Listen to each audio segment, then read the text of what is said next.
Bueno, damos la bienvenida a toda la audiencia a un nuevo análisis a fondo de las fuentes del día. Es un privilegio de verdad contar con tanta curiosidad al otro lado. Hola a todos. Sí, siempre con ganas de ir un paso más allá de los titulares, ¿verdad? Exacto.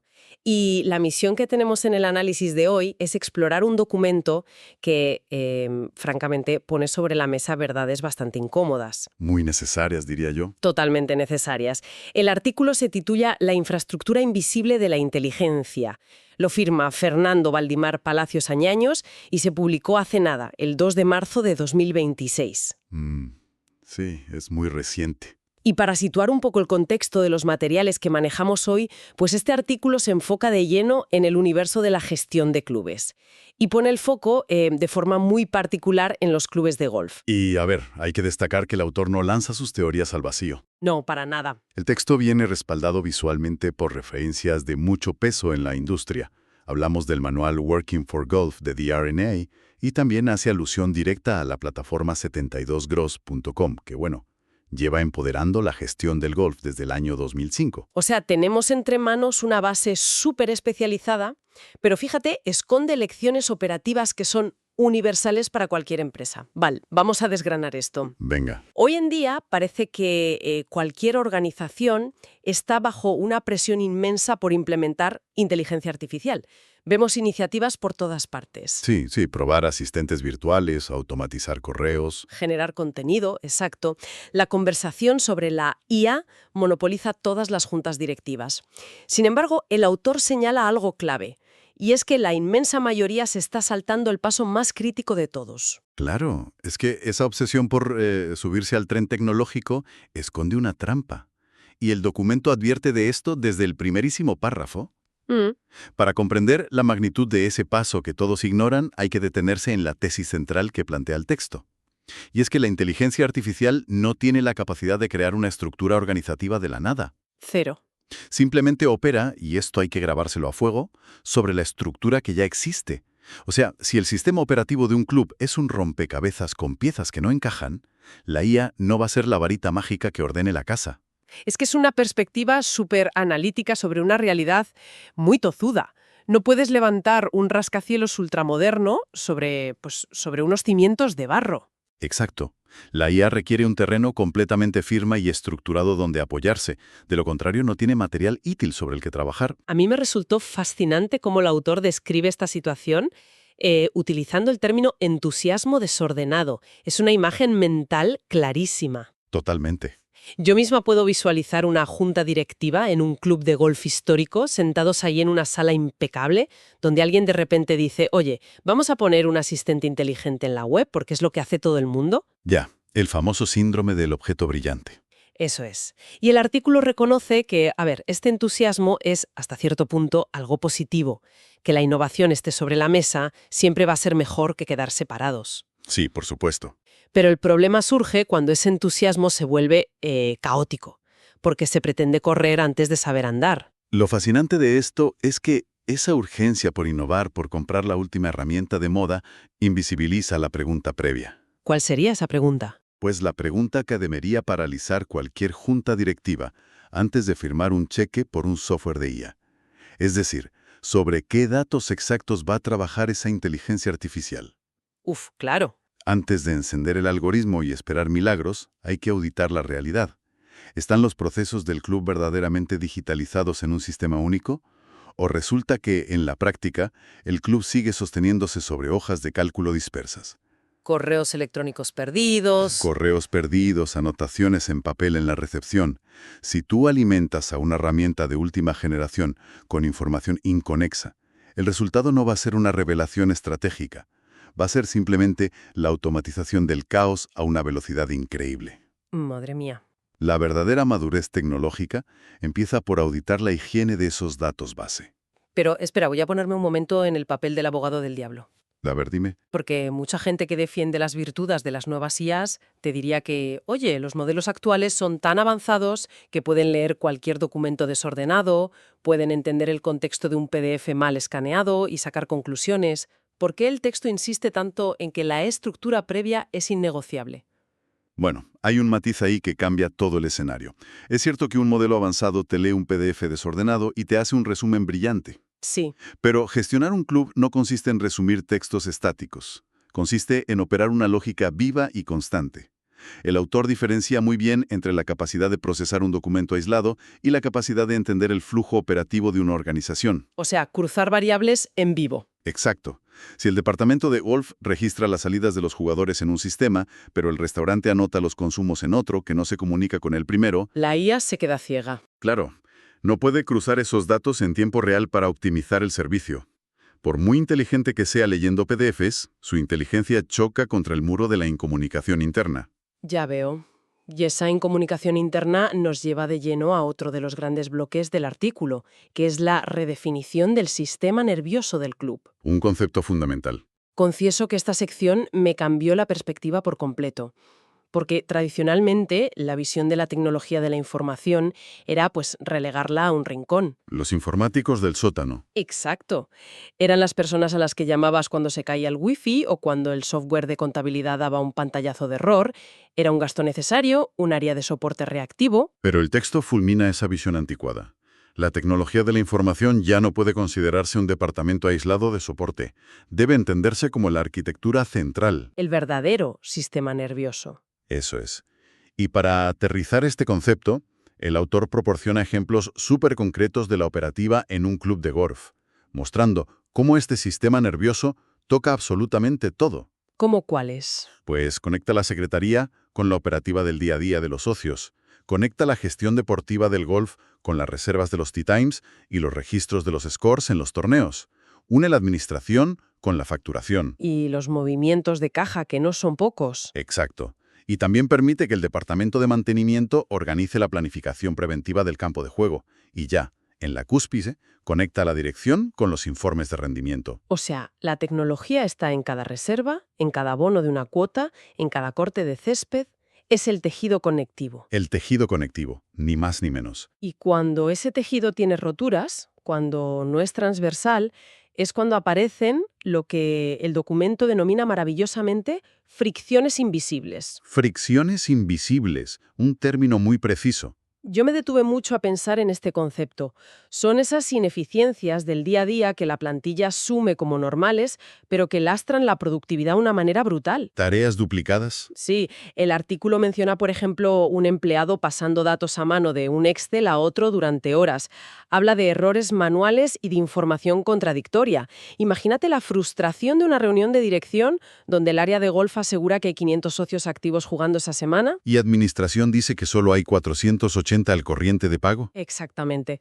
Al final, ante datos que no cuadran, las decisiones estratégicas se acaban tomando por pura intuición. Y hay un elemento humano detrás de estas fricciones que el texto deja entrever, que es la costumbre de guardar la información en silos. Los empleados confían más en su propio archivo guardado en su escritorio que en el sistema general del club. Claro, es su zona de confort. Y esa desconfianza, esa dependencia de los métodos personales, nos lleva a una de las frases más potentes y lapidarias de todo el artículo. Cuéntame. El autor advierte de forma tajante que, sin una red digital integrada, la organización funciona por memoria y la memoria no escala. Buf, es una afirmación tremenda, porque si el funcionamiento de todo un club depende de que una persona concreta, que lleva 20 años en el puesto, recuerda cómo se gestionan los torneos o dónde guarda el contacto de los proveedores clave. El crecimiento de esa organización tiene un techo muy bajo. Exacto. ¿Qué pasa si esa persona se jubila mañana o se pone enferma en pleno agosto, en temporada alta? Toda la estructura operativa se tambalea porque el conocimiento estaba en una cabeza, no en el sistema nervioso. Por ese motivo, concebir la infraestructura tecnológica como un mecanismo que retiene y distribuye la información sin depender de la fragilidad de la memoria humana es el requisito previo e innegociable. Totalmente. Hasta que el club no resuelve ese problema, pensar en inteligencias artificiales predictivas es empezar la casa por el tejado.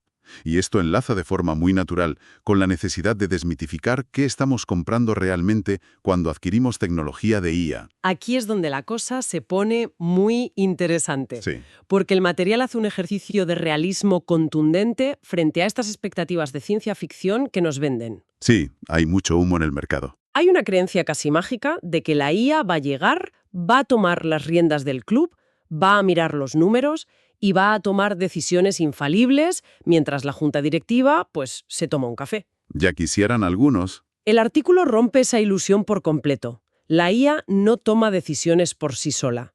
Su función real es procesar volúmenes masivos de información, detectar patrones ocultos entre miles de datos y sugerir escenarios probables. Y punto. El verbo clave es ese, procesar, no decidir. Pero para que ese procesamiento algorítmico tenga un mínimo de fiabilidad, el texto establece un marco de requisitos innegociables. ¿Los famosos 4 pilares? Eso es. Primero, la IA exige datos consistentes. Si el club registra los nombres de los socios de 3 formas distintas, el sistema colapsa en ruido. Segundo, requiere procesos estables y verdaderamente digitalizados. Para que la información fluya con lógica. Exacto. Tercero, necesita métricas repetibles. No sirve de nada medir la ocupación del campo de una manera en enero y de otra en marzo, porque rompes la base de comparación. Claro, mezclas peras con manzanas. Y cuarto, es imperativo contar con un historial acumulado. Un modelo predictivo sin historia no tiene pasado del que aprender para dibujar el futuro. Tiene todo el sentido. La advertencia aquí es severa. Si ignoramos estos 4 pilares, la IA nos devolverá respuestas con una redacción impecable y un tono muy seguro. Pero totalmente desconectadas de la realidad. Exacto. Serán alucinaciones corporativas. Fíjate que esto me recuerda a usar un GPS en una zona de la que no tiene los mapas actualizados desde hace 5 años. Buen ejemplo. El GPS te va a hablar con muchísima seguridad, te dirá, gira a la derecha en la próxima intersección. Suena convincente, pero si le haces caso, acabarás metiendo el coche en un lago. Totalmente. Pero el artículo también muestra la otra cara de la moneda. Cuando el club sí ha hecho los deberes, cuando cuenta con una tecnología de la información madura, el panorama es radicalmente distinto. Claro, ahí los datos son trazables. Sabemos quién registró qué y cuándo. En ese escenario ideal, la IA deja de ser una máquina de generar respuestas vacías y se transforma en una lente para comprender el contexto. Y tener todo el contexto es lo que permite que el gerente humano mejore su decisión. La tecnología no le quita el trabajo, le otorga una ventaja analítica brutal.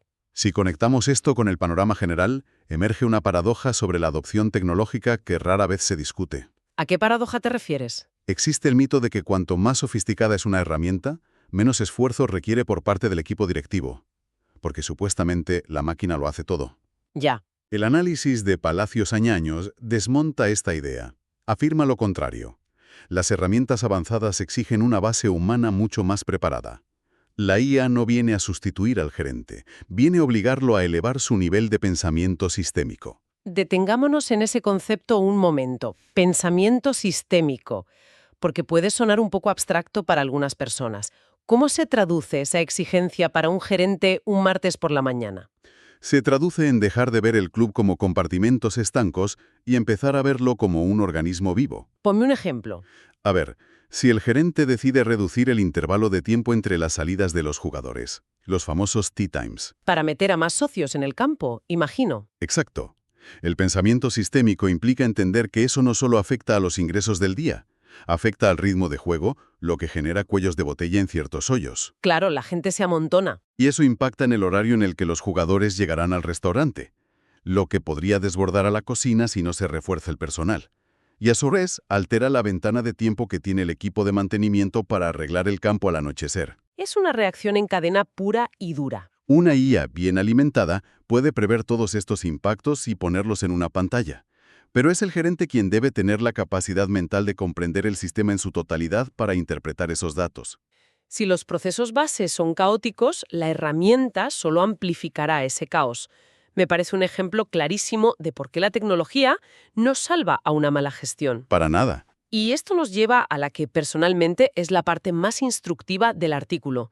El autor detalla una especie de hoja de ruta ineludible, lo que él llama una evolución natural. Los 5 escalones. Exacto, una escalera que ninguna organización puede saltarse. Y me parece brillante repasar cada uno. El primer paso que menciona es simplemente digitalizar las tareas básicas. Parece obvio, ¿verdad? Eliminar el papel de las operaciones diarias. Parece obvio, pero la realidad operativa de muchos clubes demuestra que todavía están atascados ahí. en ese primer escalón. Siguen con albaranes físicos. Firmas en papel, recuentos manuales de inventario. Si el dato no nace digital, el resto de la escalera es una ilusión. Vale, una vez superado eso, el paso 2 es automatizar los procesos. Es decir, que esa información que ya es digital fluya sin que un humano tenga que empujarla. Exacto. Que el registro de un nuevo socio dispare automáticamente el alta en el sistema de reservas y en el de facturación. Sin que alguien tenga que enviar un correo avisando a la otra persona. La automatización elimina esas fricciones invisibles. Es el primer momento donde la tecnología empieza a devolver tiempo real a la plantilla. El paso 3 de esta evolución natural es integrar los sistemas. Conseguir que las diferentes áreas hablen un idioma común. Este es el fin de los silos de información. Es el momento crítico donde el departamento de golf, la administración y el mantenimiento convergen en una única fuente de verdad. Claro, sin esta integración solo tienes perspectivas fragmentadas. Y llegamos al paso 4. Medir indicadores de manera sistemática. Construir un histórico de datos fiable y continuo. Aquí la organización empieza a conocerse a sí misma objetivamente. Abandona la intuición y la sustituye por tendencias matemáticas comprobables. Y solo entonces, tras asegurar la digitalización, la automatización, la integración y la medición, llegamos al paso 5. El pináculo. Modelar, simular escenarios y anticipar usando inteligencia artificial. Ver este desglose a mí me voló la cabeza, porque desmitifica la idea de que implementar IA es solo pagar la licencia de un software. El autor demuestra empíricamente que la IA no es la casilla de salida. No es el punto de partida. Es una capa evolutiva, es la recompensa final tras haber construido unos cimientos operativos impecables. Es una secuencia lógica y cronológica de madurez institucional. Alterar el orden de estos factores sí altera el producto, y de forma catastrófica además. Sin datos digitales no mides. Sin un historial constante, el aprendizaje del algoritmo carece de sustento. Intentar saltar del papel a la IA porque está acaparando titulares, es un error estratégico que cuesta mucho dinero. Y genera muchísima frustración interna. La calidad de la inteligencia artificial que despliega un club está intrínsecamente predeterminada por la madurez de su infraestructura tecnológica. Entonces, ¿qué significa todo esto? Si recopilamos la esencia del texto, la gran lección es que la verdadera eficiencia no se logra comprando tecnología deslumbrante para presumir. Se trata de apuntalar la base. De hacer el trabajo duro. ¿Exacto? Y el título del artículo, La infraestructura invisible, cobra todo el sentido. La señal definitiva de que la tecnología de un club ha alcanzado la excelencia es que deja de notarse. Se vuelve invisible. Funciona silenciosamente. Los sistemas dialogan sin intervención, el gerente consulta un informe sin perseguir a 3 responsables distintos, y las decisiones fluyen respaldadas por datos. Esto plantea una pregunta importante, que de hecho marca el horizonte hacia el que nos dirige el autor al final del texto. A ver, dinos. A la luz de este análisis, los debates sobre si un club debería usar IA o no carecen de sentido. La verdadera pregunta, la que determina la viabilidad operativa a largo plazo, es otra. ¿Cuál? ¿Cuenta la organización con una tecnología de la información lo suficientemente sólida, integrada y madura como para sostener decisiones basadas en datos y no en la memoria de sus empleados? Esa es la clave. Hasta que esa respuesta no sea afirmativa, hablar de inteligencia predictiva es un ejercicio de distracción. Es un cambio radical de perspectiva. Dejar de mirar el adorno del tejado y bajar al sótano a revisar los cimientos. Exactamente. Y para cerrar este análisis a fondo, me gustaría dejar a quienes nos escuchan con un último pensamiento, provocador, tirando un poco de un hilo que hemos ido asomando durante la charla. Te escucho. El autor insiste en que la herramienta amplifica la estructura que ya existe. Vale, si asumimos esto como una regla inmutable, pensemos en un club donde hay prácticas culturales deficientes. ¿Procesos que dependen de favores personales? Sí, o sesgos profundamente arraigados en cómo la plantilla oculta la información en sus propios ordenadores. Si esa organización decide implementar IA sin sanear primero su cultura de trabajo, Va a ser un desastre. ¿no implicaría eso que, en lugar de optimizar la gestión, la tecnología simplemente va a automatizar, legitimar y amplificar a escala industrial los peores vicios de ese club? Es un riesgo gigante, sí. Es un escenario para reflexionar muy seriamente antes de precipitarse a digitalizar el caos. Muchísimas gracias a nuestra audiencia por acompañarnos una vez más en este recorrido analítico. Gracias a todos por estar ahí. Nos vemos en el próximo Análisis a Fondo.